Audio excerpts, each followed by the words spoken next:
Hey everyone, and welcome to episode 35 of Popcorn Problems. My name is Ilan Pressman, and I'm here with my very good friend and fellow co-host, Nicholas Sapasco. Every week, we'll make sure you're caught up with the biggest news and movies in Hollywood.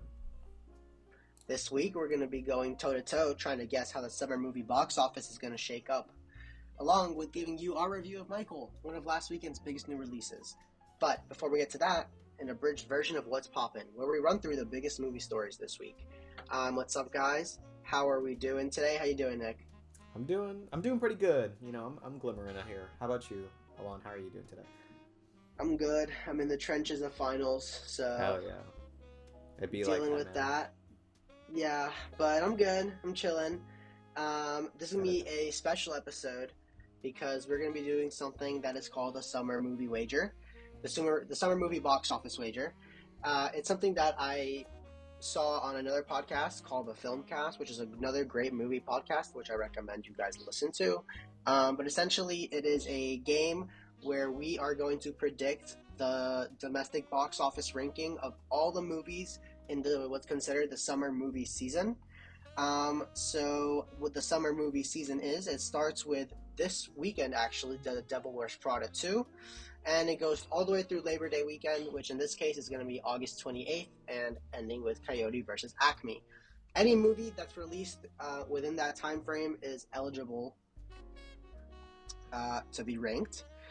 And I'm going to quickly list off, once we get to the actually doing the wager, I'll explain the rules. For now, we're going to start with the box office.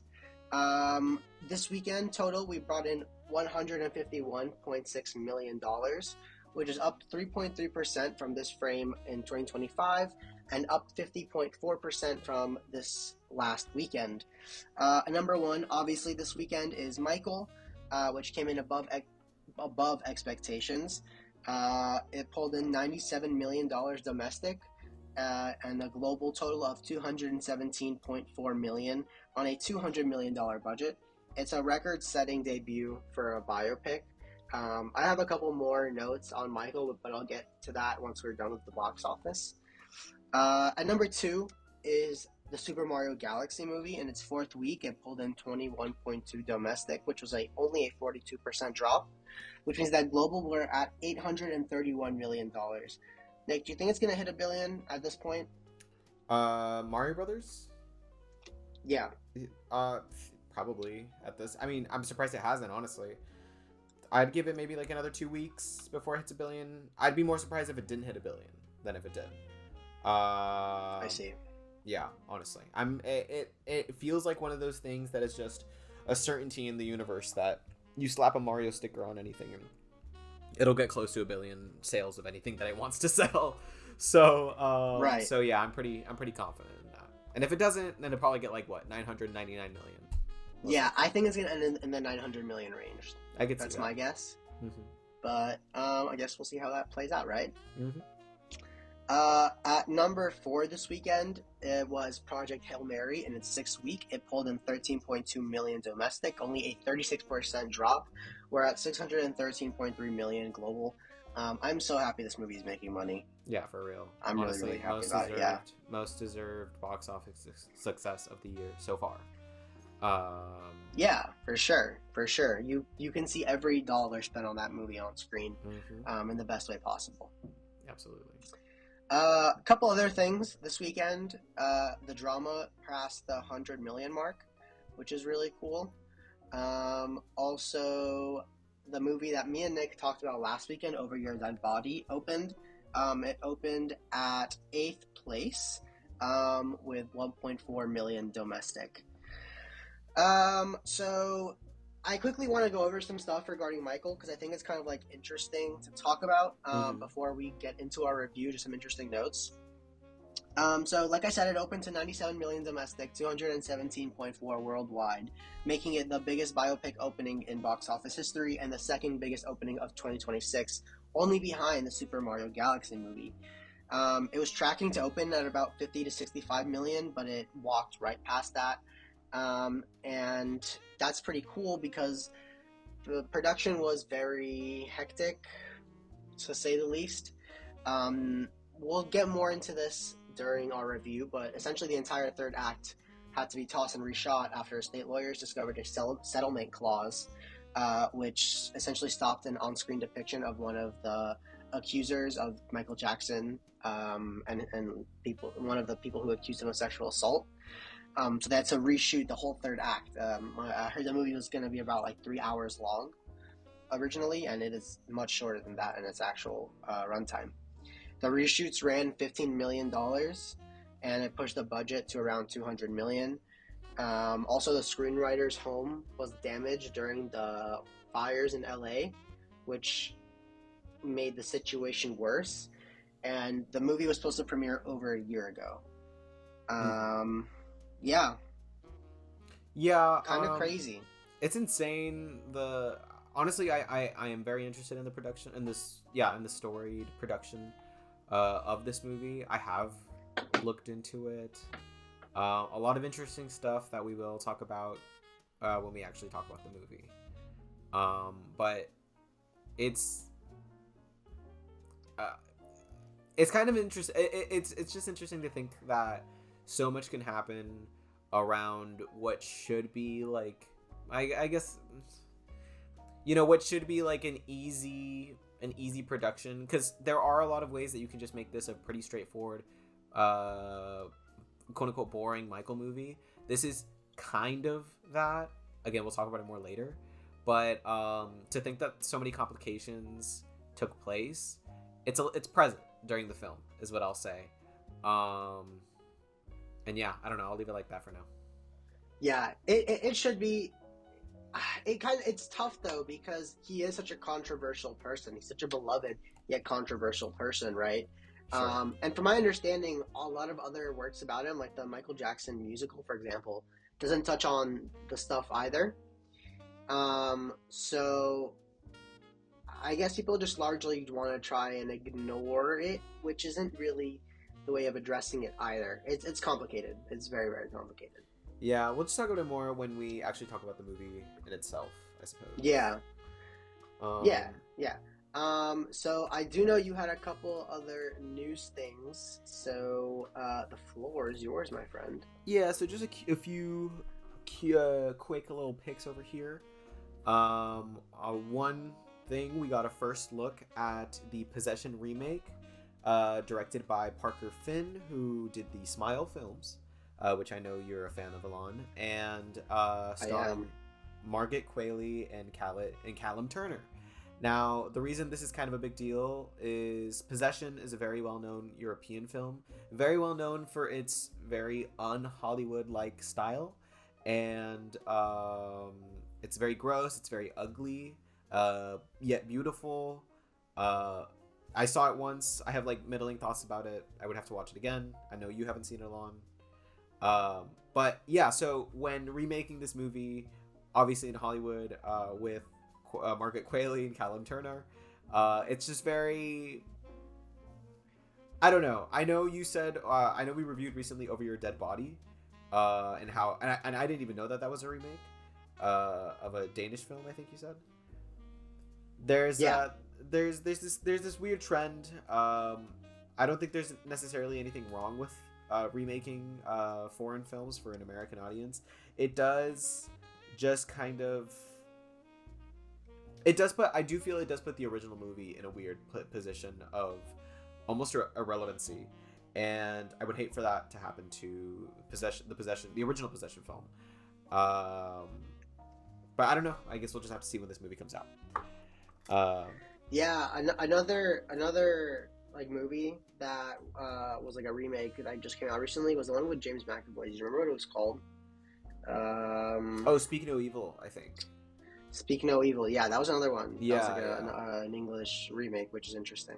Yeah, there's been a few over the years. I've always felt weird about them. I can't say necessarily that like I love them or hate them. You know, some of them are great. We have well, I guess this doesn't really count, but there was a director who he made a foreign film, and it was like a big deal. I want to remember it. It's like a cult classic. And then Hollywood wanted to remake it, so they got the same director to remake it in Hollywood. And it's like different, but I don't know how to explain it. I've also not seen both versions. I think I've only seen the foreign film version. The movie is called Funny Games. Yeah, it's called Funny Games, and it's directed by yeah. But yeah, so essentially the same director made the same movie twice.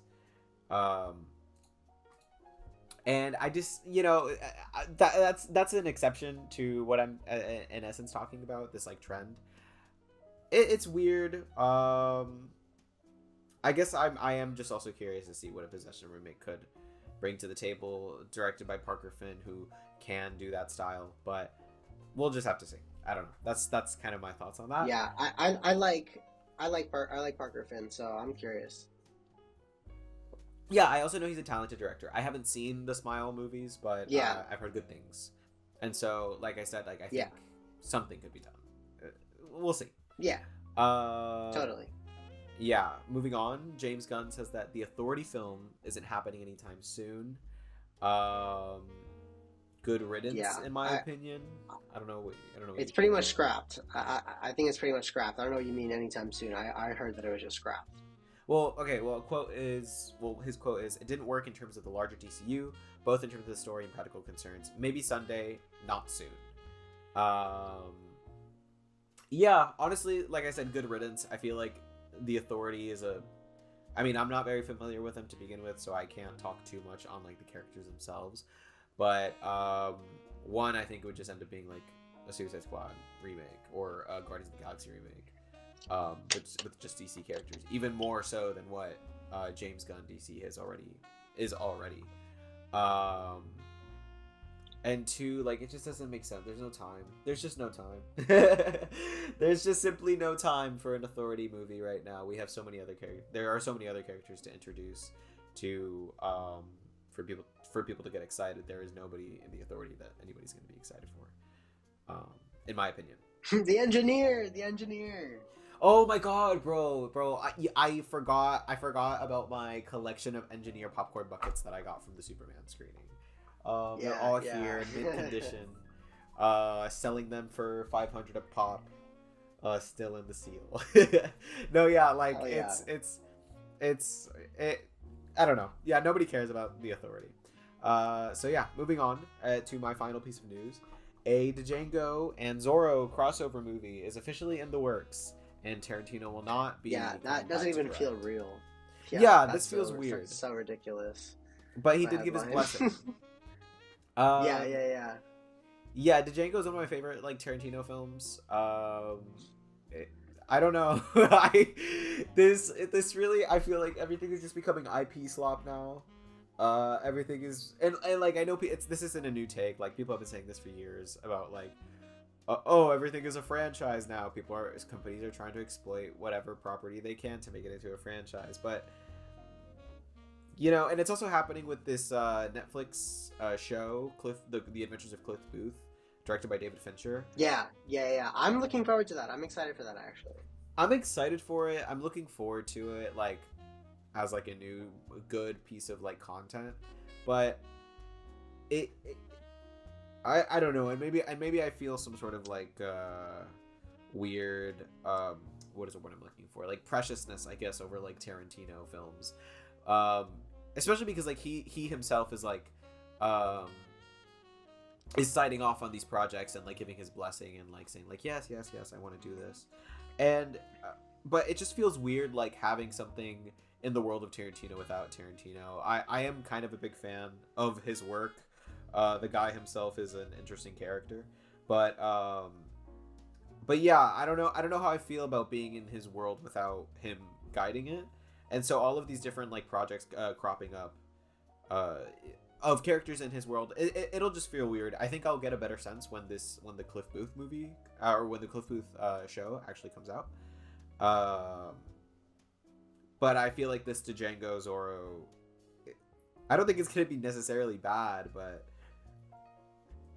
it's just not gonna be Django, is what I'm saying. I feel like it's just gonna be a cowboy played by Jamie Foxx, who kind of looks like Django and acts like him sometimes.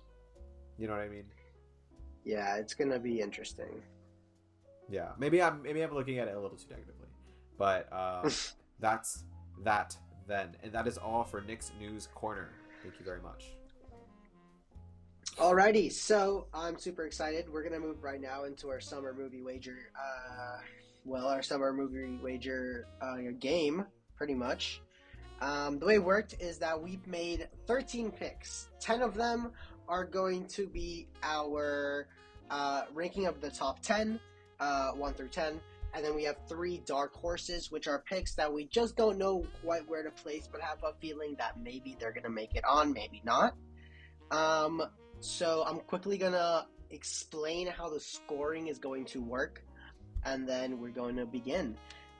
So if you get spot number 1 or number 10 correct, you get 13 points.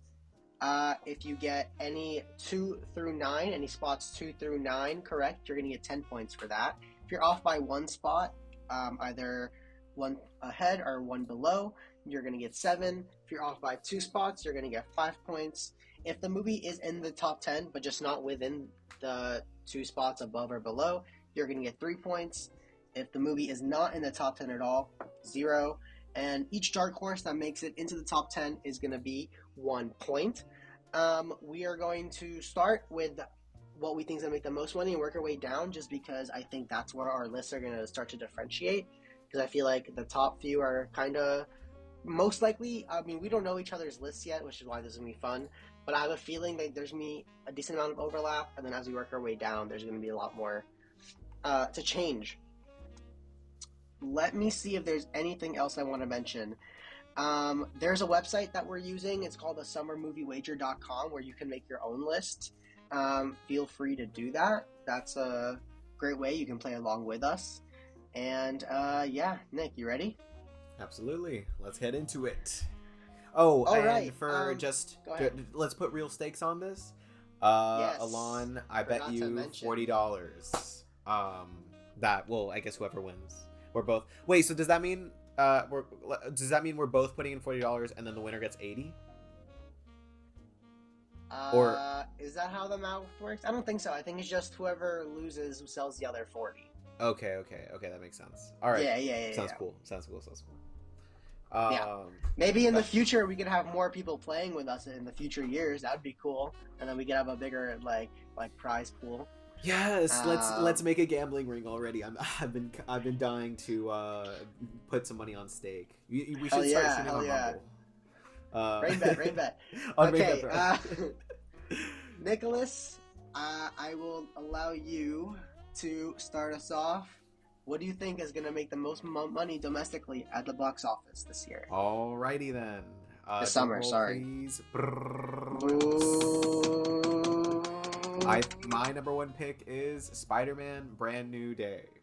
Shocker, mine too. I'm just going to say that. But yeah, I figured. I mean, what was the last one? Away from Home, No Way Home, whatever.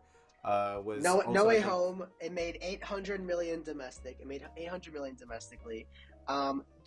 It was very different, I will say, just because that had the hype of like the 3 Spider-Men coming back. Right. But this is Spider-Man we're talking about. He consistently makes a shit ton of money. And it's also been years since it's been so long. Yeah, it's been 5 years. The people crave for Spider-Man, and the people crave for this type of Spider-Man that they're doing. And I think it's going to bring a lot of people out into the theaters. Yep. I will say, just a little preface. I did not realize how many films that I had heard that were coming out were actually coming out during the summer. I feel like this is kind of the summer of the man-child. We're getting a Star Wars movie, a Spider-Man movie, a Toy Story movie, a bunch of other Masters of the Universe. Masters of the Universe, yeah. That's a scary movie. Man-child, I feel like, yeah. And just like a bunch of, I don't know, we have a very franchise-driven summer, which I am both apprehensive and low-key excited about, because I can't deny that I'm a fan of some of these franchises as well. But I just think that's interesting. I just think it's interesting. But yeah, Alon, do you want to go ahead and list your number 2? Yeah. I wouldn't be surprised if you have this at number 2 as well, but I have Toy Story 5. I also have Toy Story 5 on my number 2. Yeah, it's pretty obvious. I think these are the two. It's going to be between one or the other for the for these spots. And I do think Spider-Man is going to pass it just by a bit. But Toy Story is still going to make a shit ton of money. Toy Story 4, even though everyone agrees that it's not as good as the others and is super unnecessary, still made $1 billion. It's been a long time since that last one. Yeah. I feel like people are looking forward to this. I think it's a very timely subject that they're going to be tackling. So I think when parents hear about what it's about, like anti-tablets or whatever, they're gonna be like, oh, I should take my kid to see this, whatever. I think a lot of people are gonna be talking about it. I don't know. Toy Story is just a big franchise. Everyone knows Toy Story, and it's gonna be interesting. Why did you put Toy Story 5 at number 2? Yeah, I mean, I feel like just the way to win in Hollywood is if you want to make any sort of money at all, you have to make an animated kids movie based on something recognizable, and then that's a pretty surefire hit. Yeah. I really honestly just do think that this movie is going to win. Also, yes, or it's not going to win. It's going to be successful. Yes, because it is very timely. Yes, because the subject matter in itself is something that people deal with every day, and also the characters and everything like that. But more than anything, I just think parents are just going to drag their kids to this movie for them to shut up for 2 hours. Much like what they're doing with Super Mario and Minions, which we will talk about in the list if you have it on yours. But yeah, pretty much like that. I think that's pretty much what's gonna get this movie to the number 2 spot, if it gets to the number 2 spot, or higher or lower. But yeah, that's So we currently have the same list. Interestingly enough, Spider-Man: Brand New Day at number 1 and Toy Story 5 at number 2. Figures. Take it away. What do you have at number 3? Alrighty, my number 3 is, I feel like, well, I'll just, whatever. My number 3 is The Odyssey. Okay, we differ. I'm not going to say what. Go ahead. Okay, we cool. differ. So yeah, I in another year, I might have put this a little lower. But just based off the hype, 1 of Oppenheimer and 2, the pre-sales, for the fact that I can't get a ticket to the Odyssey. No, I probably could, honestly. I think I just haven't checked well enough. But yeah, I don't know. I just honestly mostly based off the pre-sales and the actual hype of the film itself, I do think it's gonna do gangbusters. Is it gonna make over $1 billion? Absolutely not. But I think it'll make close to, if I had to estimate, maybe 800 to 700 million worldwide. So yeah, I really think it'll be that movie. It'll be the moment for a moment in time for that weekend. What is your number 3? Yeah. My number 3. Unless I'm not happy. Sorry. I'll touch on the Odyssey when I get to it. How about that? Yeah, for sure. Yeah. I'm not happy about what I have at my number 3, but this franchise makes bank. We got Minions and Monsters.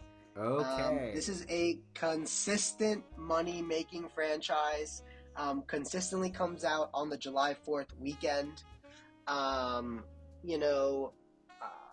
believe 2 and 3, Minions, Despicable Me 2, Despicable Me 3 made $1 billion. Both Despicable Me 4 and Minions 2 made close to $1 billion. I think this one could make a lot of money. I remember when the last Minions came out, there was the gentle Minions trend with the suits. I wouldn't be surprised if that came back. That would be pretty funny.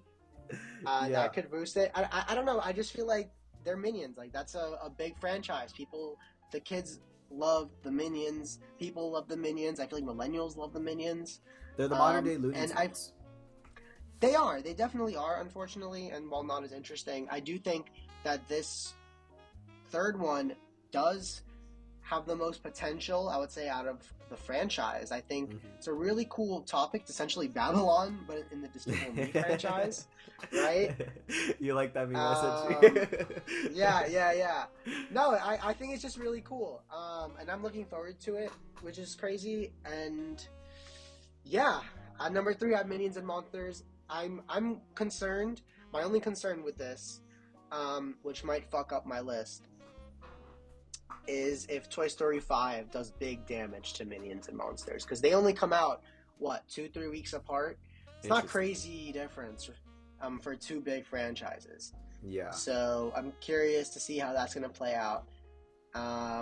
But yeah, I'm banking on it playing out like this. What do you got number four, bud? My number four is. Oh yeah, you said your number three is Minions. Yeah, my number four is Moana. Okay. The only reason I have this below, like from the top like three, is because I do think this film is gonna do only a little bit worse. It's not gonna get a billion. I mean, fuck, I could be wrong. Low-key, I see a world where it easily passes a billion, gets 200, 2 billion, 3 billion, a zillion dollars, 15 trillion Dwayne dollars. John Billion. Dwayne John Billion. Give $15 trillion to the Dwayne Johnson presidential campaign. That's because that's what this is going to culminate to. That all of the movie's funding is going to go straight to that.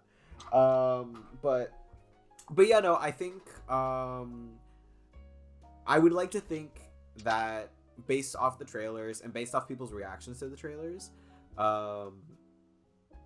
people will see through the and I feel like I say this with every single new live action remake, but I hope people will see through the cheap veneer of what this Moana, especially for Moana, what this movie is.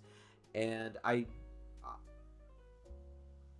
I'm hoping for like a Snow White situation, honestly. And I see a world where that could happen. I think Moana is too big of a name and like people love it too much. The fact that like the second movie was also like pretty mid, but it still got like over a billion or close to a billion or something like that. I do see that being a big determining factor, but also overexposure. That movie came out like last year, and now we're gonna get another Moana, and it's uglier and it's live action and it's not as interesting visually. So who knows? I don't know. I could see it going either way, honestly, for this one. But yeah, what is your number four? Come on. My number four is gonna be The Odyssey. For every reason that you already mentioned, there's so much Christopher Nolan goodwill, I feel like, in the culture right now after Oppenheimer. This is like the one of the original like stories of all time. Insane cast with like pretty much every big name in Hollywood right now. Yeah, I mean, there's the original franchise. Right, exactly. There's no reason why this shouldn't make a lot of money. I mean, think about this. Oppenheimer, a movie about people talking in rooms, almost hit a billion, right? It was very close to a billion, in the 900 million range. This is an epic in all definitions of the word. It's gonna be a generational movie, and the only reason why I have it below these others is because it is rated R, so that means us, the kids are not gonna be able to see it, and that's why kids movies just print money, so that's why I have them on top. But The Odyssey is gonna be a generational film, and I think it's gonna be a big moment when that drops in culture. I'm really excited for The Odyssey. I'm sure you are too. Everything I've seen from The Odyssey just looks phenomenal, and it's Christopher Nolan.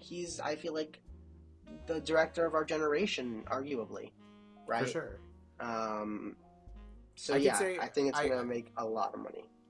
Yeah, I feel like people could comfortably put Chris Nolan as like our modern day like George Orwell or whatever, or maybe that's not the right guy I'm thinking of. The one whose name is Orwell, the one who did Citizen Kane.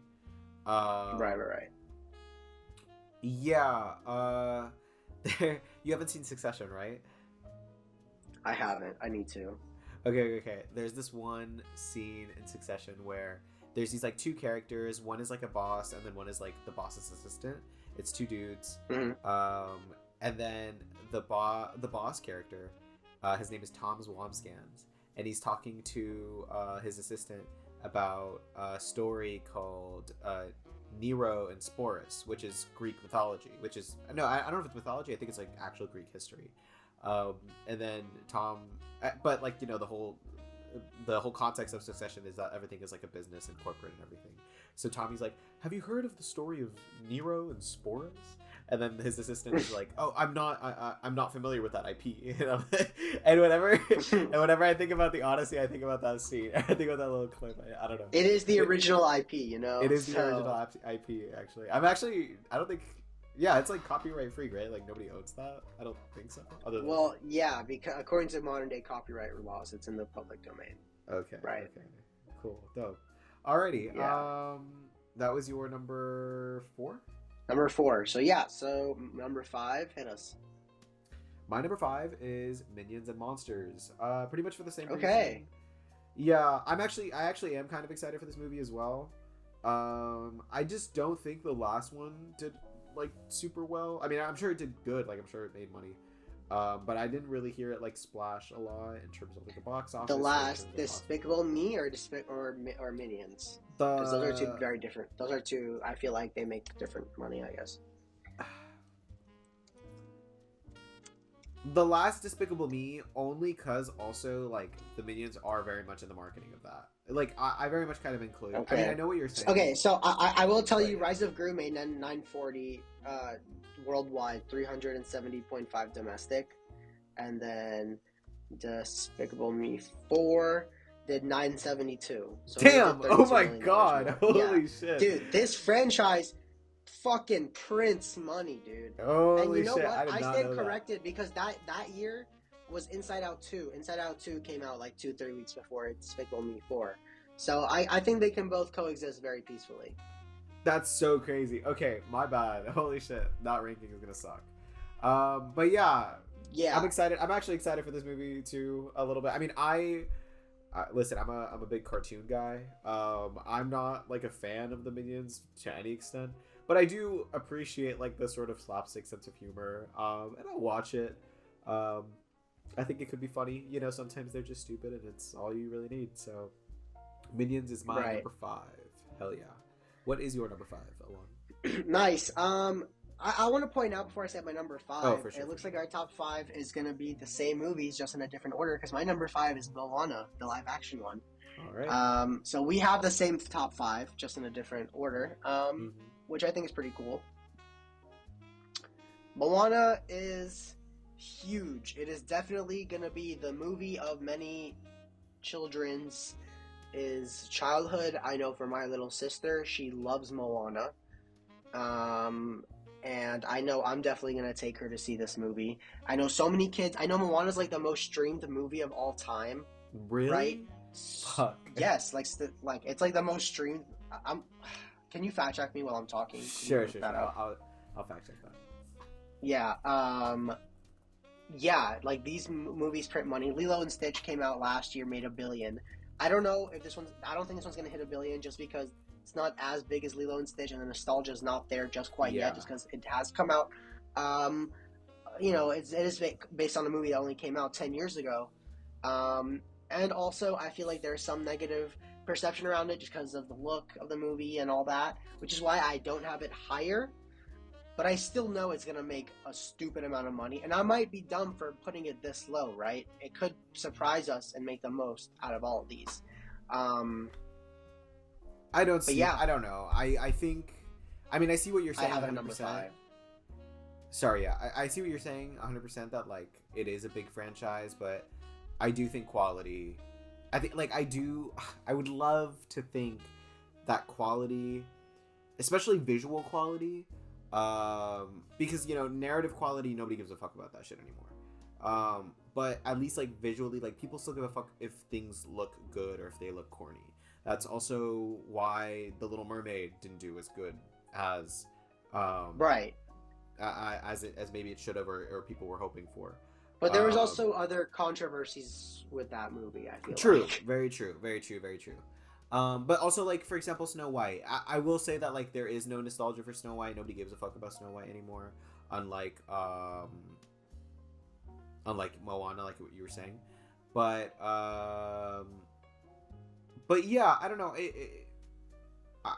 Like I said, I would just like to think that people actually care about what it visually is looking like.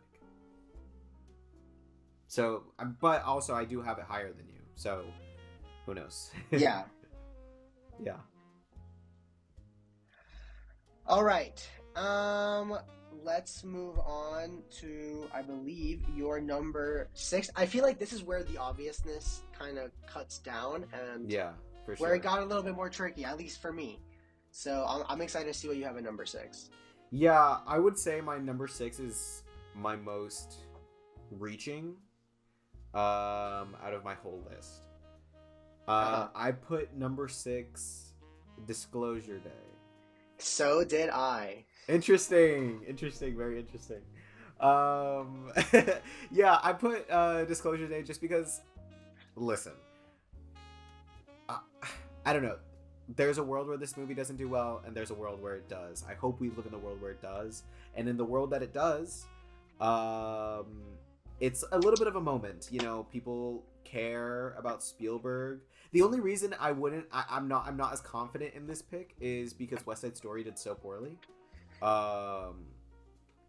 So yeah, I don't know. I don't think Fabelmans did particularly good either. Yeah, that's very true.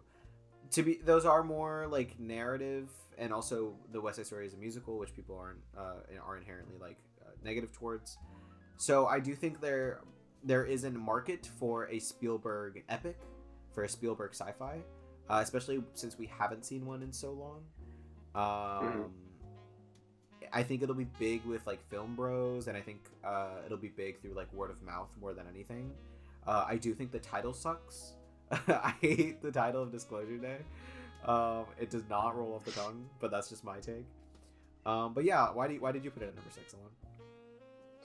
Yeah, listen, this to me seems like it's Steven Spielberg doing what he does best, right? Doing science fiction. I think the trailers look incredible and like incredibly interesting and intriguing. I remember when this was first like being advertised, it was being advertised as like just the date without even the name, and like just because of like Steven Spielberg being attached to it. Yeah. So I just feel like there's a lot of credibility given to the Steven Spielberg name. People recognize and respect him as a filmmaker, and this just seems like a bigger movie. It's gonna be really interesting. Like I agree how you describe this as kind of a stretch, but I don't know. I'm willing to bet it's gonna hit. It seems like you were willing to bet that it's gonna hit too, so that's pretty cool. I hope so. Our top six is the same. I feel like our 7 is gonna be the same too, but we'll find out. Oh gosh. Okay, I'm gonna go. Okay. You go My ahead. 7. I have Supergirl. No, I have a different one. Okay. Okay. Supergirl. I know there's kind of a little stink around the DCU right now, right? But I have a good feeling about Supergirl. I think people really liked Superman. The general public really liked Superman. I think people liked Superman Summer. I think it's be fun just to have the vibe of Superman-ish, you know, the Superman Summer vibe, you know, the super family. I think it's going to be just a nice big blockbuster. It's going to be a crowd pleaser. And I'm sure once it comes out, I think if it has good word of mouth, it'll probably make a good amount of money just because people like Superman. And I feel like the general public really liked it. I feel like maybe some comic book fans had issues with it or whatever, but I feel like for the most part, people really enjoyed it. And so they're going to want to dive back into that world. I can see that. Yeah. Nick, what do you have at number 7? My number 7 is The Mandalorian and Grogu, A Star Wars Story. The only reason I have it at number 7 is because you, Alon, liked the trailer. You saw the trailer. Yeah, that's really the only reason.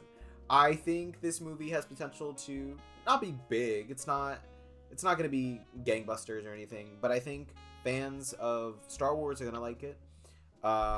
Some of them, you know, obviously you can't make all of them happy. And I think the Mandalorian name and Pedro Pascal as an actor also, and also Grogu, Baby Yoda, all of it. I think all of that is very marketable, and we also haven't had Star Wars in theaters for a long time. 7 years. 7 years. 7 years, exactly. So I think it's time. I also think it's gonna be like a good family movie. I think a lot of people are gonna kind of like Toy Story 5 or Moana or Minions or yada yada yada. People are going to come out with their families and watch this heartwarmer of a Star Wars film. So yeah, I feel like it could be good. It could be great in terms of the box office. Number 7, Star Wars: Mandalorian and Grogu. Interesting. Yeah, I have it at number 8. Yeah, I have it at number 8, Mandalorian and Grogu. There you go. Yeah, pretty much for all the reasons that you already said. It's gonna be a really big family film. They're definitely hoping it's a big family film because I feel like a lot of Star Wars fans aren't loving the direction it's going. It does seem a little tame. It almost as if there's like big plot elements that they're kind of hiding from marketing. Mm-hmm. That's kind of like the vibe I'm getting. Maybe I'm wrong about that. I don't know, but it's Star Wars. It's a big brand. Like you said, it hasn't been in theaters for a really long time. It has a big fan base coming off of Disney Plus. Baby Grogu, is a cultural character icon. He's a bank on himself. And it's gonna. Yeah, right. So yeah, I think it's gonna be fun, and if it's good, I think people will go out and watch it. I think it's gonna heavily rely on word of mouth, just because people are really burnt out on Star Wars. But if they hear it's good and accessible, then yeah, I think it'll make money. I don't think it'll make too much money. That's why I do have it at number 8.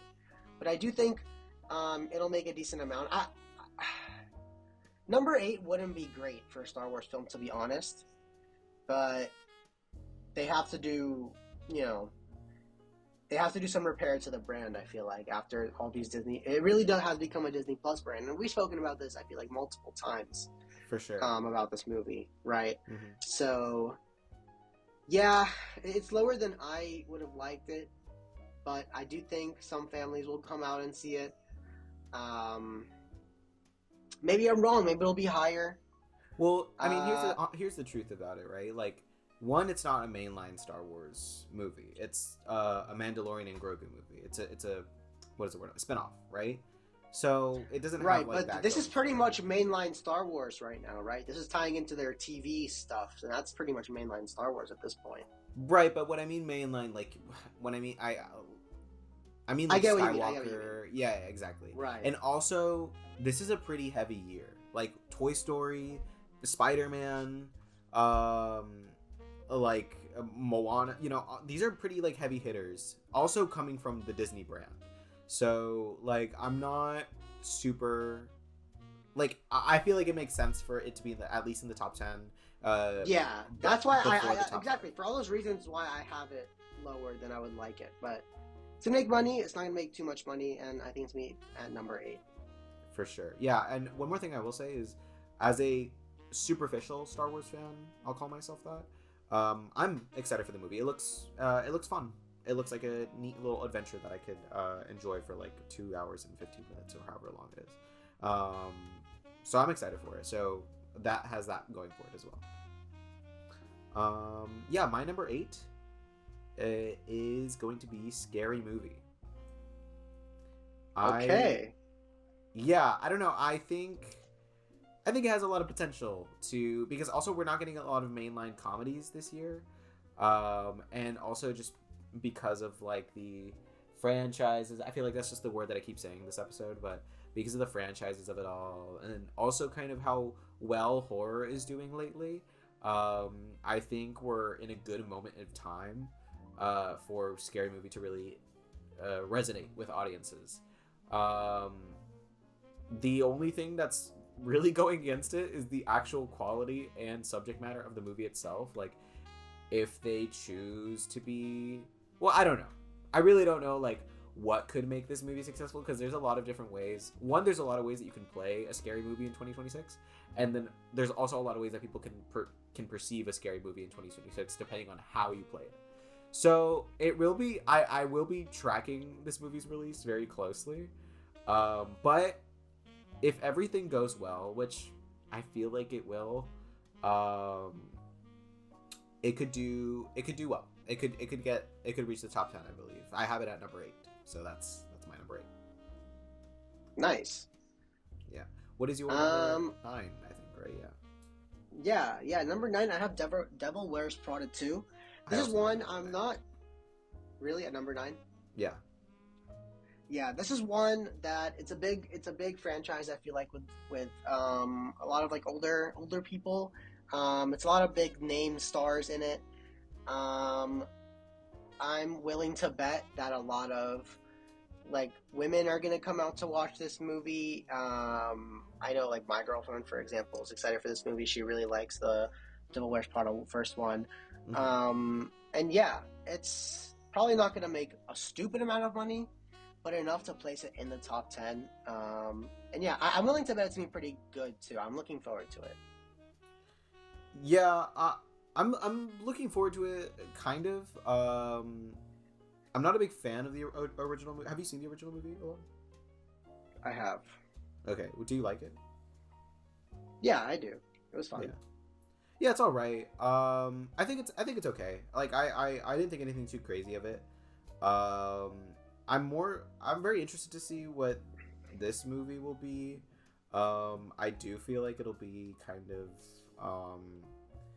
the Marvel movie of fashion a little bit. but but we'll see if that's kind of how they play it, what happens in the movie. I don't really care a lot about The Devil Wears Prada as like a film, so I don't have a lot of stakes going for it. I just think it's gonna do well, especially with the female. Why did I say it like that? Especially with women, yeah. Right. With voids, yeah. But no. Yeah, what's your number 10? Yeah, number 10 is a movie that I'm willing to bet just because of the man-child era of the summer, Masters of the Universe. Yeah, I don't know. I'm not familiar with the IP at all. I just know that's really big. There's a lot of, I feel like, children that grew up with it that are going to bring their kids to see it. I feel like there's a lot of stars in it. Yes, Jared Leto is in it, which could be a big problem. But I do think it is a solid bet to make a decent amount of money. It's a nice, high-budget action film. Fits right perfectly in the summer season. Yeah, I don't really have much to say just because, like I said, I'm not familiar with the franchise, but I'm just willing to bet that it's gonna make some money and be a number 10. And remember, number 10 is a big one because it's equal just as many points as getting number 1 right. So, yeah, what do you have at number 10? Real quickly about Masters of the Universe, I'm gonna be honest. I think that's gonna bomb. I don't. Well, yeah, I'm taking a gamble here. Yeah, I don't think that movie's gonna do well. I think 1, it looks ugly. 2, it doesn't have a lot of star power. Jared Leto is the biggest name, and people don't like him. 3, I'm not familiar with I haven't watched any of the Masters of the Universe shows or anything like that. But I'm familiar with the franchise, the IP, and people don't really take it seriously. I think it's really late to make a Masters of the Universe movie.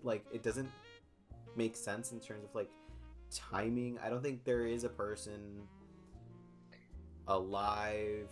It's not that old, but I don't think anybody who would care about the movie would be in an age to care about a Masters of the Universe movie, if that makes sense. I think anybody who grew up with the Masters of the Universe is in their 40s and 50s. And okay, they might see sort of 40s, 50s, 60s. They might have some sort of enjoyment, but I don't think they'd really flock to the cinema for a... Sorry, I'm completely trashing your take. I just have also... Yeah, you're just completely... I'm so sorry. I'm completely decimating you.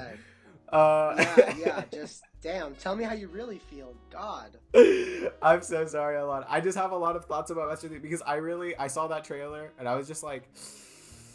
And here's the thing, honestly, I want that movie to be good. I'm going to watch that film. And I not even for ironic enjoyment, I do have a little bit of... I do like the world of Masters of the Universe Masters of the Universe for how quirky and funny and silly and I guess campy it is, but I gotta keep it a buck with you, brother. I don't think it's gonna do well, dude. I'm so sorry.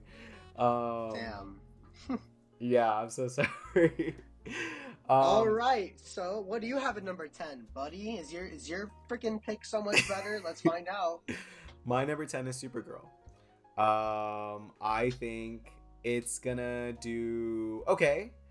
I do think people are, one, a little Superman out, and two, a little James Gunn out. Three, I do think it's starring a girl. And so that immediately puts it like in its own thing. I know a girl. In my comic book movie, ridiculous. Absolutely absurd. What do they think of next? A Bat woman? Fuck off. Absolutely not. No, but yeah, it is starting a girl, and I also do. I know Captain Marvel made $1 billion, but I wouldn't put this film in the same category as Captain Marvel, only because I feel like Captain Marvel adhered more towards like the woman, I guess, perspective. Maybe like, and it was more about like those themes of like feminism and this, that, and the other, and yada yada yada. And not that Supergirl can't or won't be that. I just think Supergirl is trying to get a more male audience based on the style of the trailers and the characters that they're including, like Lobo, and all this like XYZ reasons. So I think that will be kind of a disconnect where, you know, guys, the only thing that's really going for it is that it is based on a really well-known comic book story. So I feel like that's going to be really helpful to get that actual comic book male audience into the film. And if it's good, then it'll have great word of mouth. But I think overall, general audiences, they're not going to really... I also wish I knew a little bit more about the actual story. I did try reading it at some point, and I fell off it. But I just think... as well, actually. Funny. Yeah, I know, right? I mean, that's what I mean. Like, I do think general audiences, one, need a break from super anything. Like, honestly, I feel like this year we should have gotten, like, not a Batman movie, maybe that'd be too much, but something not within the same... I don't think putting 2 super movies in a row is a good idea. Well, there's gonna be another one next year, right? Man of Tomorrow. Yeah, and I also, again, I don't like that. I don't think that's... As excited as I am for that movie, I am feeling iffy about this release schedule, and I would like a word with Mr. Gunn himself. But we will arrange that on. He'll listen to this podcast, and then he'll call me. Yeah. His people will talk to your people. Yeah, exactly. No. I mean, I'll just DM him. You know what I mean? Like, we're like that. So yeah. Right. You know, exactly. But yeah, so like I said, I do think people need a break, and I do think that Supergirl isn't. It's just coming at a weird time. So yeah, regardless, I do think it will do well. I hope it does well, but I have it as my number 10. Yeah. Oh yeah. What is your dark horse, Alon, or one of them? Your number one dark horse. Okay. We're not. Yeah, these are unranked, by the way. I believe, right? Yeah, they're unranked. I have Mortal Kombat 2 as one of them, just because I think the trailer looks super cool. I think it has a chance to make a lot of money. I just don't know how much. Mm-hmm. Yeah, I'm Mortal Kombat 2. What do you got? Yeah, I did put kind of like reaches on my dark horses a little bit. For the first one, I put Insidious, just because it's a horror franchise. I know Insidious generally does well. They wouldn't keep making these movies if they didn't do well. That is one that I almost put on as a dark horse. Yeah, so. Right. Like I don't know. It has a chance to do something, or it could just, who knows, fizzle out. But yeah, that's my one dark horse. What's your second? Yeah, another dark horse I got that I want to mention is the Backrooms movie. I also have that as my second dark horse. Yeah, it has a really big following. I feel like it's gonna be a really big movie. I think it's gonna be a really big deal. I feel like it's going to be very popular with like younger kids and like younger people in general. And also, yeah, I don't know. I just feel like even with the trailers that we got, I feel like there's been so much buzz around it. I feel like there is hype. There's been hype since it got announced. And I think it's so cool that we're actually getting a movie like this. So, yeah, I have the back rooms. Oh, well, why do you have the back rooms? For sure. Like, I think this has the perfect potential to like tap into that like FNAF audience, maybe a little older. Yeah. But it definitely. I originally actually had this on my list, but I couldn't place it anywhere specific, just because, you know, it really honestly depends on how good the actual movie is. Which I think it'll be pretty good. Honestly, I have trust in Mr. Kane Parsons that he can make a pretty good movie. Yeah, I don't know if it'll reach the top 10. I doubt it. After like further consideration of looking at everybody else on the list. But I think it'll be a splash when it comes out, especially with that internet audience. I don't know. It could be big. It could be really big. And people are familiar with like backrooms, even like non-necessarily internety people. Like they know that's just like a term now. Like people say like, bro, this looks like the backrooms, bro. Exactly. People know. Yeah, people know exactly. And the marketing is good too. So yeah. Yeah. My last, what's it called?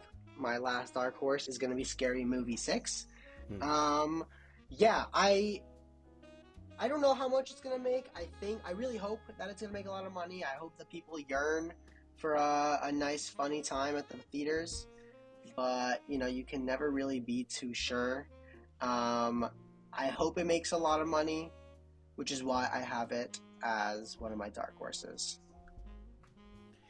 Yeah, I think it's doing a good job in keeping itself relevant. I also know that like when the Michael movie came out, super timely right now. Yeah, super timely, and like also like when the Michael movie came out, like they released like a mini clip trailer with like Keegan Michael Key, and I was like, oh, that's like a good way to like maintain relevancy, and like it got attention and yada yada. I don't know. I feel like honestly like we're in a good time for a scary movie. I feel like we don't have any spoof movies any like more. And you know, people kind of want that. I don't know. It could be. I don't know. Horror's I'm very also to see. Just really big right now. Horror exactly is really big right now. Yeah, and the franchises they picked to spoof on are very interesting picks as well. That I think. Yes, very fun, very exciting. I'm very excited. Yeah. My third and final dark horse is I Love Boosters. Oh, okay. Yeah, I don't think this movie's gonna do particularly like well. I hope it does. The only reason I have it on my dark horse is because I feel like there's hype. I know now I want to say it's Greg Araki, but I don't think it's Greg Araki. I know this director doesn't really get a lot of box office. Boots Riley, he doesn't really get a lot of box office buzz. He did Sorry to Bother You a few years ago, which I don't think anybody saw the movie in theaters. But I feel like it has a lot of star power to it, and I see excitement for it on social media. It's a very colorful movie, and I don't know. It could be something. Is it going to be in the top 10? Probably not. Like 100%, 99% probably not. But it could be fun, and it could be interesting, and I would like for it to do well. I'm rooting for this movie to do well. I'll put it like that. Nice. Yeah. All right. So that is our summer movie wager. Like we said, feel free to play along. We hope you do. We're going to move into our review of Michael. First, I'm going to start with a quick spoiler-free summary. And then we're going to start our discussion, spoiler-free first, and then spoilerific. Here we go. The story of pop superstar Michael Jackson from his extraordinary early days in the Jackson 5 to the visionary artist whose creative ambition fuels a relentless pursuit to become the biggest entertainer in the world. Nick, what did you think of the Michael Jackson movie? Oh boy. how long do we have here? You know, how much tape do we have recording? No, genuinely, I don't know. I have a weird relationship with this movie, especially as a literal lifelong fan of Michael Jackson. I'm not like super into his like lore. Obviously, I know about everything that happened. It's tragic and disgusting. Just to be clear, because I know when you say that you're a Michael Jackson fan, you have to make that clear as to what side you land on. Right. Yeah, but yeah. So as somebody who had Michael Jackson as literally like while I was growing up being played in the house, I had a lot of investment in this film, not necessarily on whether it was going to be good or not, because I knew it wasn't, but moreover how they treat him and his story, and particularly what happened. I had a lot of thoughts when I first watched the movie.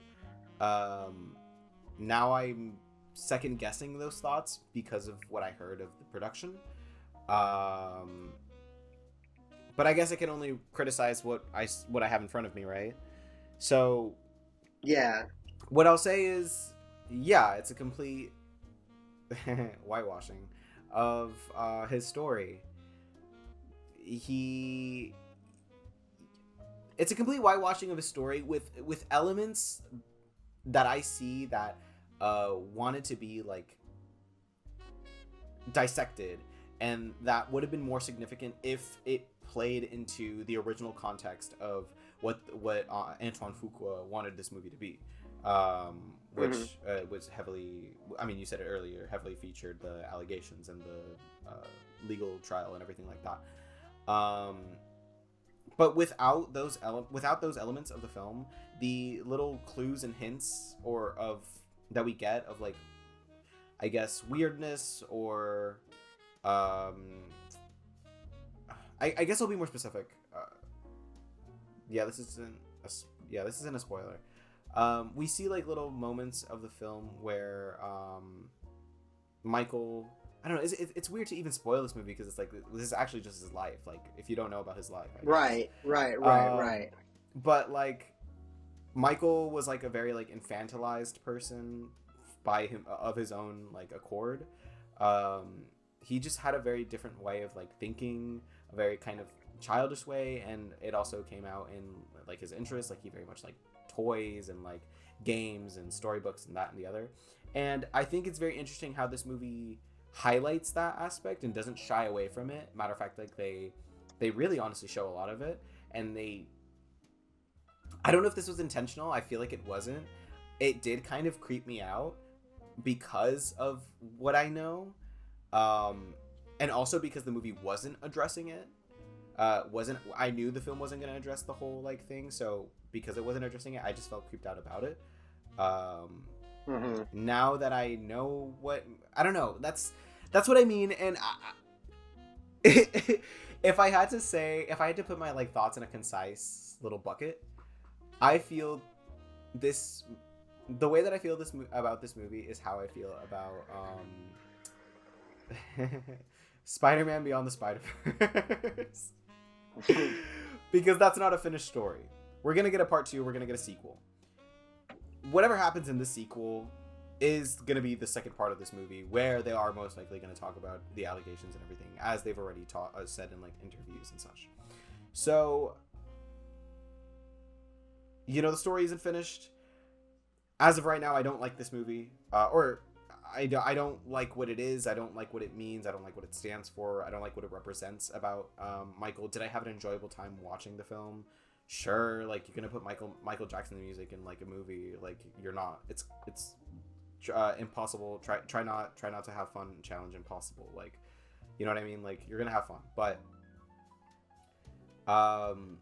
yeah, I don't know. I've been rambling about this way too long, and I haven't been able to give you stuff. I haven't been able to let you talk about it all. So what do you think about the Michael Jackson movie? You're good. Yeah, I think the first 2/3 were pretty good. I think that last third is very poor, which is a shame because it's not what the film originally intended, but it is the film that we are seeing. Yeah. The movie puts a really large focus on the Jackson 5 without really exploring anyone other than Michael Jackson. Mm-hmm. The movie like wants to make you think that the other Jackson brothers are people within the universe of this film, but we don't really know any of them. I couldn't even tell you any of their names other than Tito, right? It doesn't really dive in. I think the performances. The iconic Jeremiah Jackson. No, I couldn't, unfortunately. Tragic. I will say the performances are phenomenal. Both Coleman Domingo and Jafar Jackson, of course, turn in great performances, especially Jafar Jackson. He's so good. And I read that he actually like had to audition for the role and wasn't just given the role just because he's the son, or not the son, the nephew of Michael Jackson, which I don't know how true that is, but I mean, it's apparently true. He put in a lot of work. Yeah. Right. Yeah. But I also see it as well on the screen. He does do a good job. Yeah, he put in a lot of work. But yeah, like I said, I feel like the ending, while it was great to see these great performances, if I wanted to watch a performance of Bad, I would go on YouTube and watch the actual Michael Jackson performance, right? One or two performances in the movie are great. But if there's so many, it gets to a point.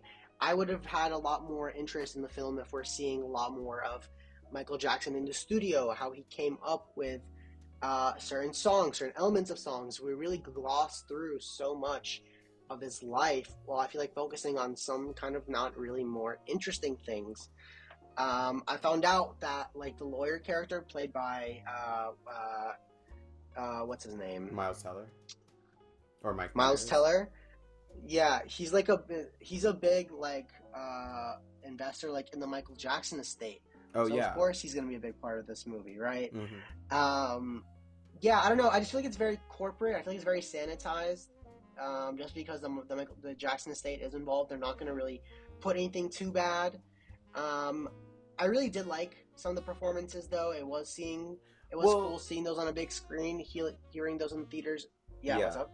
Sorry, no, I was gonna say like, well, I would have agreed with you as soon as I saw the movie of like, oh, the Michael Jackson thing isn't gonna put anything too bad, but they did okay the original go of the film until the clause with the accuser.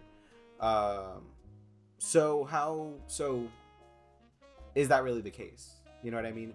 Which is also why I think this is very interesting. But continue your thought. Well, I'm talking about the movie I was presented with, right? That's very true. Whatever happened behind the scenes is obviously important to talk about, but I'm talking about the movie that I saw. That's fine. And all that they show is that he like donated money to children's hospitals and do that, which is obviously it was true, but it kind of feels like trying to sanitize the Michael Jackson name. For sure. What else do I want to mention? Yeah, I don't know. I really wish we spent more time on the development of some of the most famous albums of all time. I feel like we just moved by them so quickly. Yeah, I don't know. Are you ready to move into spoilers? Yeah, we could talk about spoilers. All right. If you haven't seen the movie and you plan to, now is a good time to click off. But yeah, I feel like the whole like Pepsi incident was a really boring third act to choose for, and I don't think it hammered in the whole addiction part of Michael Jackson's life well enough. I think it was handled really poorly, and I think it dragged a lot. Yeah, I don't know. What did you feel about that? Well, yeah, I mean, it didn't handle the addiction aspect because he wasn't addicted, or I mean, I'm sure he was addicted or to some extent, but like. It was the start of his addiction, the pain meds, right? Because he's like, oh, I don't want to be put on medication, but obviously he does get put on medication. That's what leads to his death.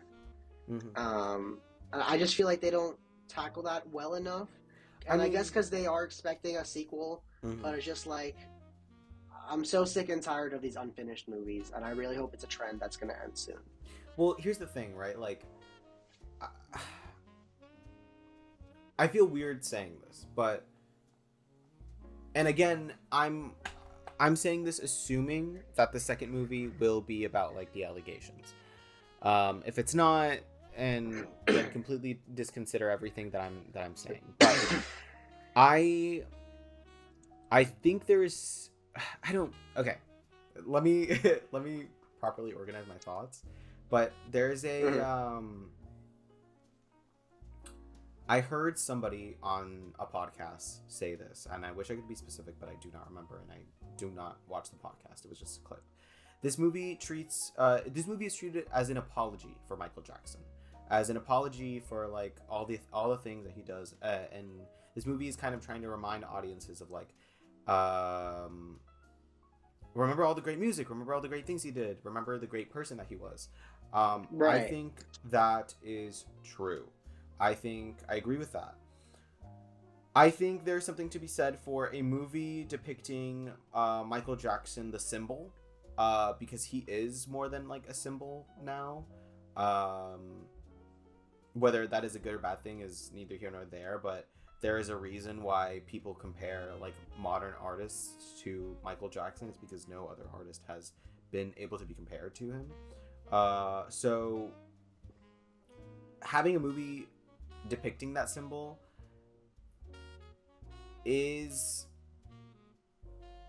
only okay if you have a movie also depicting the opposite side of that. And if you could have done it in one film, like how they originally intended it, then it would have been something even more interesting. But because it's split into two, I don't know. I guess what I'm trying to say is like I feel like I'm being weirdly forgiving about this film, even though I didn't particularly like it. Like I thought it was corny. I thought, you know, the actual like story of how everything was panning out was incredibly uninteresting. The only compelling aspect throughout the film was Michael Jackson and his relationship with Joe Jackson, and even then, I agree with the general audience when they say like, yeah, like Delroy Lindo, even though his performance is great, like I was sold on him being an abusive father and being this guy. I just think the writing was so incredibly poor as to give him any sort of humanity or really anything that makes him. Yeah, it was just boring. It was just boring for a lot of it, which shouldn't be that with a movie about the king of pop, right? Yeah. It should be very glamorous and loud and fun. And so, yeah, I think it's unfortunate that the movie turned out the way it did. Go ahead. No, I was going to say, you know what I think would have been like a great sort of like style for a Michael Jackson biopic? Something in the style of All That Jazz. Yeah. Some maybe like that or like Chicago. Yeah, honestly. Something, I don't know, like I said this in my Letterboxd review. If you want to go follow me on Letterboxd, it's Alt Yogs or Altered Yogurt, whatever it is. I hope in 20 years, once the majority of the people in the Michael Jackson estate are either too old or dead to care, I hope in 20 years we can get an interesting film based on the life of Michael Jackson, or just an artist similar to Michael Jackson that is fictional or something like that. I hope we can get that just because I think we're deserving of it as people as audiences who have consumed these artists' media for so long. We deserve, you know, if you're gonna go out here and make a multi-billion-dollar film about this artist, then might as well, you know, give me the truth. You know what I mean? Like, give me my money's worth as to what to what the reality of a Michael Jackson story life both is. The good and the bad. Exactly, absolutely. I'm incredibly fascinated with this film and what ends up happening with a part 2, how that ends up happening, because honestly, even with the production and everything like that, I don't see how they could have fit that the legal issues that he went through, the allegations that he went through, into this film comfortably and made it still. Well, it was supposed to be almost 3 hours. That's how. It would be very long. I would have watched a 3-hour Michael Jackson movie. I think most people would have watched it. Yeah, I don't know. Yeah, it's just weird. I mean, the Elvis one was almost 3 hours, so it would have worked. Yeah. I don't know. I think it just shouldn't have started so young, and focused more on later in his life, and that could have made the movie better. But maybe we'll be back in a couple of years talking about the sequel. They'll call it Jackson, right? So this one's Michael, that will be Jackson, and then maybe that'll address all the problems that we have. So hopefully they'll have the benefit of hindsight when working on the second one. For sure. Like I said, I'm deeply interested to see what else happens. So for sure. Yeah. All right. With that being said, that's it for episode 35. Sorry, go ahead. One more thing. Yeah, sorry. Would you recommend it as a film?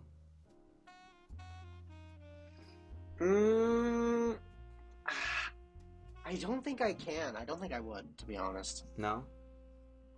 No, would you? Well, that was my next question. I don't know if you are a Michael Jackson fan or somebody who has listened to a lot of his music or cares about him like that. I'm like a casual Michael Jackson fan. Sure. Would you recommend it as a Michael Jackson fan? I guess, yeah. Yeah. What about I'd you? say the same. No, I'd say the same. Yeah. As a film itself, it's not good. Really on any metric. It's more of an experience. Yeah, it's more of an experience. It feels like walking through a Michael Jackson museum. Yeah, totally. Yeah, pretty much. That's pretty much it. Alrighty, so with that being said, that's it for episode 35 of Popcorn Problems. If you made it this far, you're the real MVP. We'll be back next week reviewing The Devil Wears Prada 2. In the meantime, hit us up on socials at Popcorn Problems Pod and let us know what you thought of Michael. Don't forget to follow, rate us 5 stars on whichever platform you're using, and DM us your hottest takes and suggestions. We'll see you next time. Peace. Have a good one.